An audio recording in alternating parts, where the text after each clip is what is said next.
Assalamualaikum warahmatullahi wabarakatuh. Kali ini saya akan menjawab tugas magang saya tentang job description. Apa yang harus dilakukan motivator saat murid tidak mau masuk kelas? Yang dilakukan motivator ketika anak tidak mau masuk kelas, yaitu kita sapa anaknya dengan ramah, dengan penuh kehangatan. Kita ajak anak nih masuk, kita tanya dulu, dia kenapa tidak mau masuk, nih di dalam ada teman-temannya banyak banget loh, nanti kita main yuk. Tuh, kita bujuk dengan kata-kata lembut. Mungkin anaknya anak baru nih, dia di dalam banyak teman-temannya loh, pada baik-baik, nanti dedek mau main gak sama teman-temannya? Mau ya? Tuh, di dalam banyak banget temennya, nanti bu guru punya gambar, dedek suka mewarnai gak?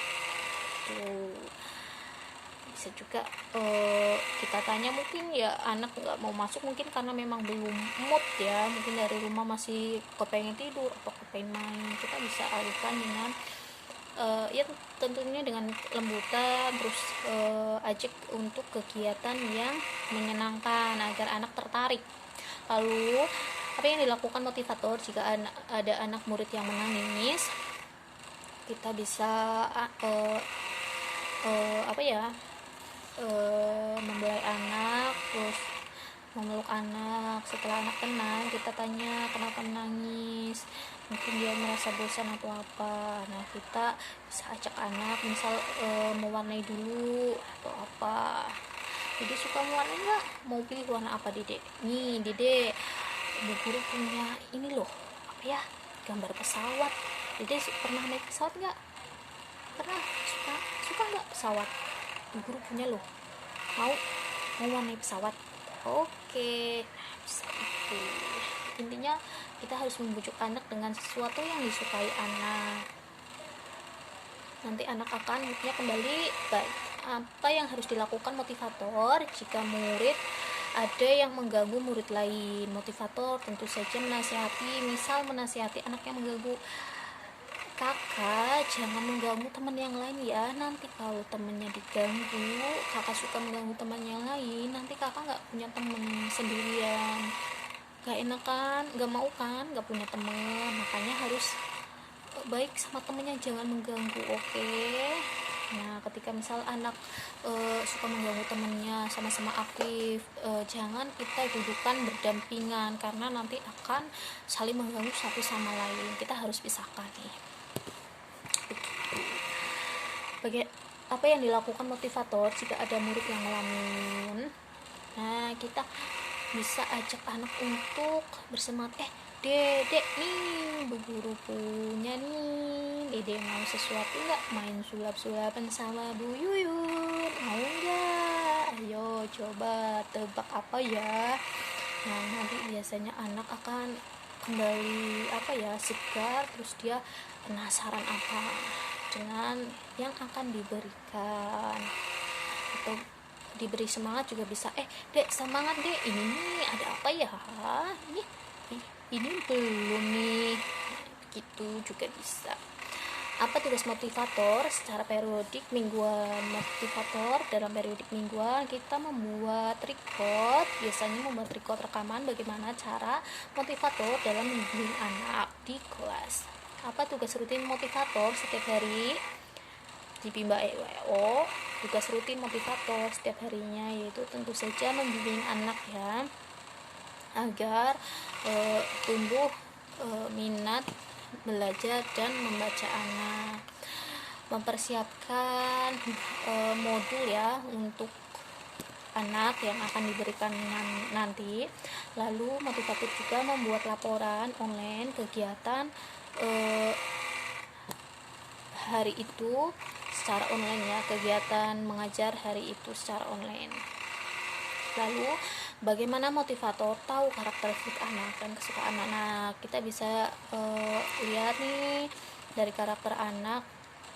Misal dia suka belum, ini anaknya sudah terbuka. Biasanya anak terbuka bisa menceritakan sendiri apa kesukaannya. Ketika ditanya dia langsung akan terbuka. Saya suka ini loh bu, di rumah banyak mainan. ini LOL atau Frozen. Aku juga tadi pagi udah nonton Frozen Bu.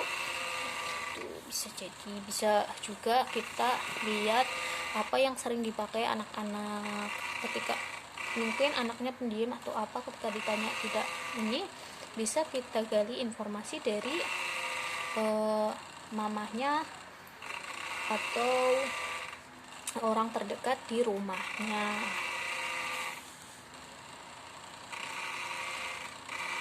Lalu untuk tugas dan tanggung jawab motivator, pertanyaannya adalah apa target suasana dan kegiatan Bimba IOL yang harus dicapai. Untuk target suasananya yaitu dan kegiatannya, target suasana dan kegiatannya tentu saja ini ya, proses membimbing anak itu harus menyenangkan dan berjalan menyenangkan, dan anak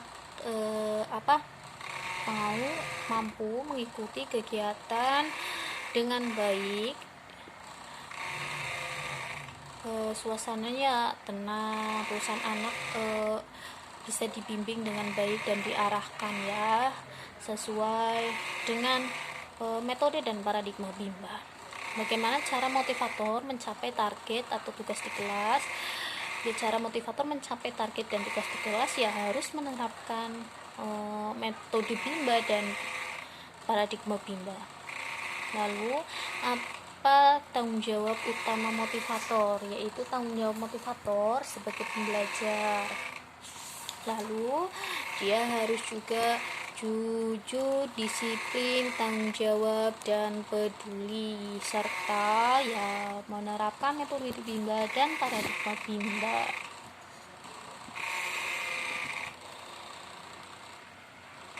Lalu pertanyaan selanjutnya, apa yang dilakukan motivator untuk suasana aman? Ya, kita harus mengawasi anak-anak ya selama kegiatan dari awal sampai akhir, agar suasana kondusif ya, tidak terjadi keributan atau kegaduhan yang mengakibatkan mengganggu konsentrasi satu sama lain ya antara anak-anak. Lalu apa yang dilakukan motivator untuk suasana kelas nyaman? Kelas nyaman itu kita ciptakan dengan cara pastikan kegiatan ruangannya bersih ya, tidak panas, terusan semuanya tertata dengan rapi, alat-alatnya, modul-modulnya, ruangannya itu terang, agar anak bisa nyaman, dan motivator pun nyaman melakukan kegiatan dalam membimbing anak-anak.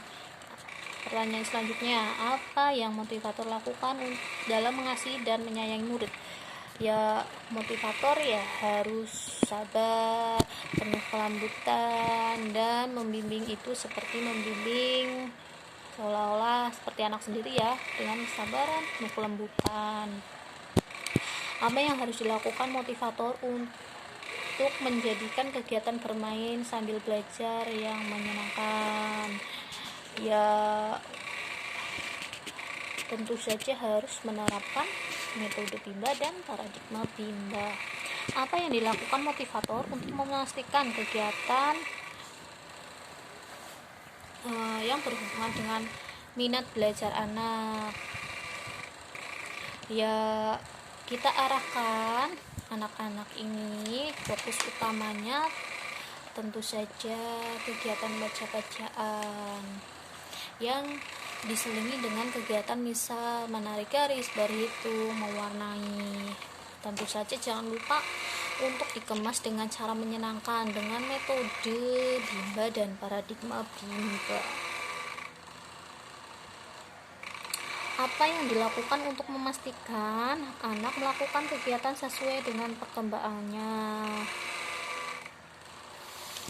Ya, kita lihat anaknya kemampuannya sampai di mana, kita arahkan anak itu melakukan sesuatu sesuai dengan kemampuan si anak itu sendiri. Jangan disamaratakan dengan anak yang lain, karena kemampuan anak memang kan berbeda-beda ya. Jadi kita harus arahkan nih anak sesuai dengan perkembangannya. Nah, begitu yang bisa saya sampaikan. Apabila ada kesalahan, mohon maaf. Wassalamualaikum warahmatullahi wabarakatuh.